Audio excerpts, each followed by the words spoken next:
आता तुम्ही म्हणाल, 4 भिंती बघायला सातारा द्यायचं? अहो, हे नुसतं बांधकाम नाहीये. 1830च्या सुमारास छत्रपती प्रतापसिंह महाराजांनी शहराच्या रक्षणासाठी आणि टेहळणीसाठी हे बांधलं होतं. नंतर 1857च्या स्वातंत्र्य लढ्यातल्या हुतात्म्याचं स्मारक बनलं. इथून जो डोंगर दिसतोय ना, तोच आपला उद्याचा प्लॅन आहे. साताऱ्याचा मुकुटमणी, किल्ले अजिंक्यतारा. पण आज आधी इथली हवा खाऊन घेऊ.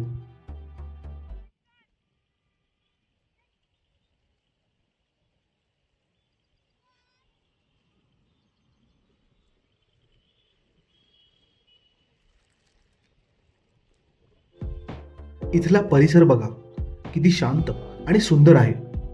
सातारकरांसाठी हे म्हणजे हक्काचं इव्हनिंग वॉक आणि चिल करण्याचं ठिकाण आहे. रोजा आणि 4 वर्षाचा टायगर अगू बघा कसे निसर्गाचा आनंद घेत आहेत. इथली मोकळी हवा आणि हा ऐतिहासिक माहोल खरंच एकदम भारी भारी.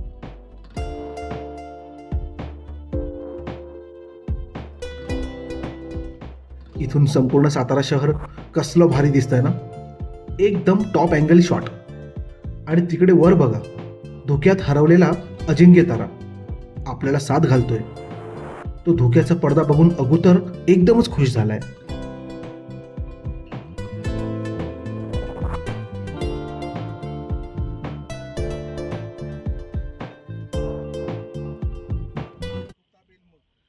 येऊ शकतो.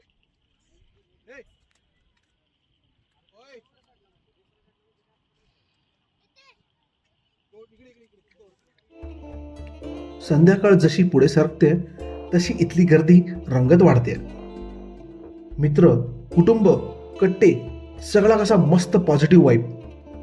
पण आता आपल्याला इथे थोडी विश्रांती घेतली पाहिजे, कारण उद्या दुपारी तो समोरचा गड सर करायचा आहे. तेव्हा चला उद्या भेटूया अजिंक्यताराच्या पायथ्याला.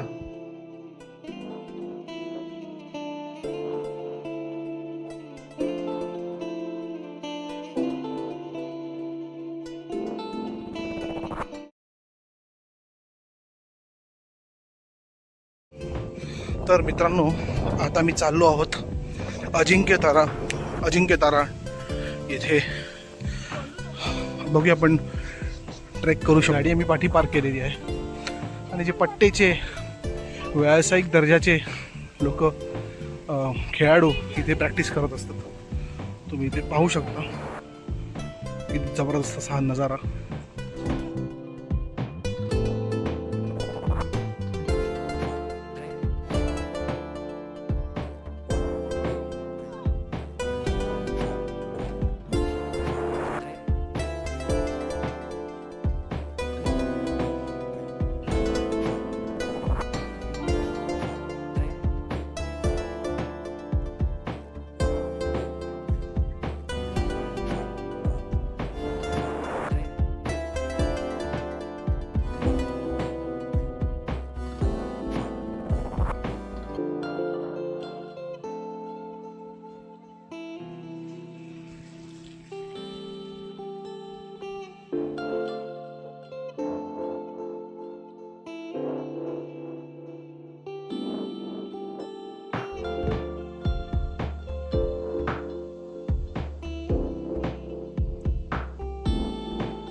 आता हा बुरुज बघा, किती भक्कम आणि रुबाबदार.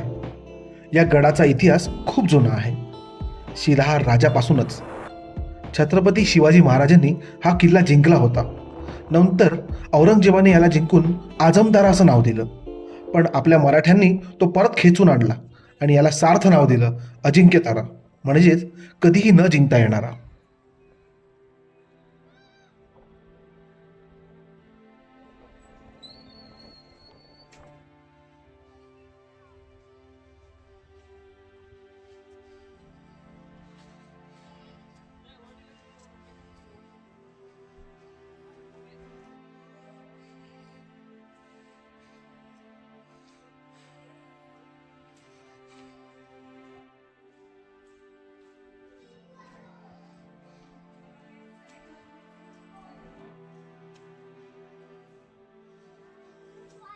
आणि आमचा हा छोटा मावळा अगू चक्क मला रस्ता दाखवतोय. या किल्ल्याची प्रवेशद्वार आणि पायऱ्यांची रचना इतकी खुबीने केली आहे की शत्रू इथे आला तर गोंधळूनच जाणार. पण आपला अगू काही गोंधळलेला नाही. तो एकदम फुल स्पीडमध्ये चाललाय.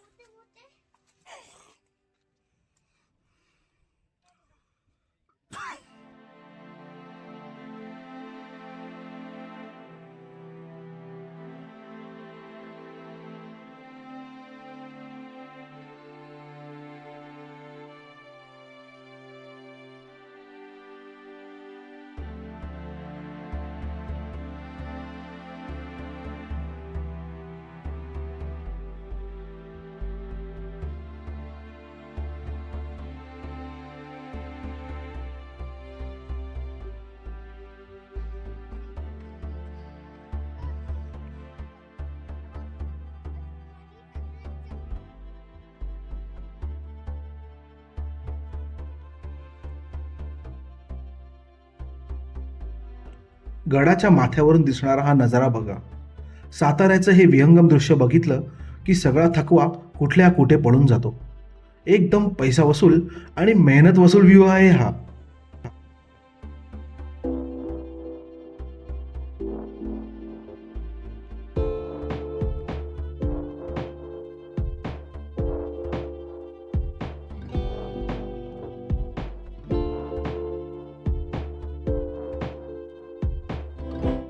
आता एवढ्या वर आलोय म्हटलं जुने दिवस आठवूया.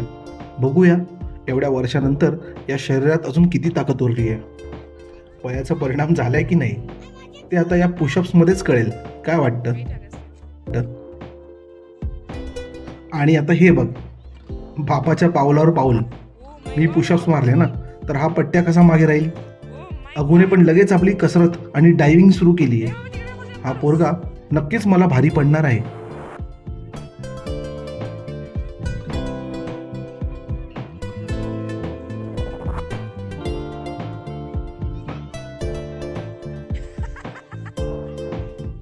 आता सूर्य खाली कलतोय आणि आम्ही परतीच्या प्रवासाला लागलोय.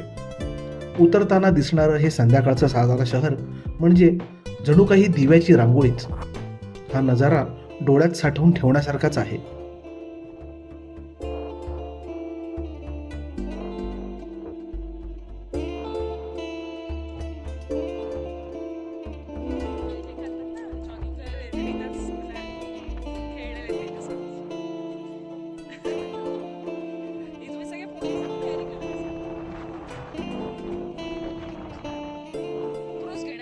इथे एक मस्त हँगआउट स्पॉट मिळालाय. अंगाला झोंबणारा थंडगार वारा, आजूबाजूला ढग आणि डोंगर. कुटुंबासोबत वेळ घालवायला याहून भारी जागा असूच शकत नाही.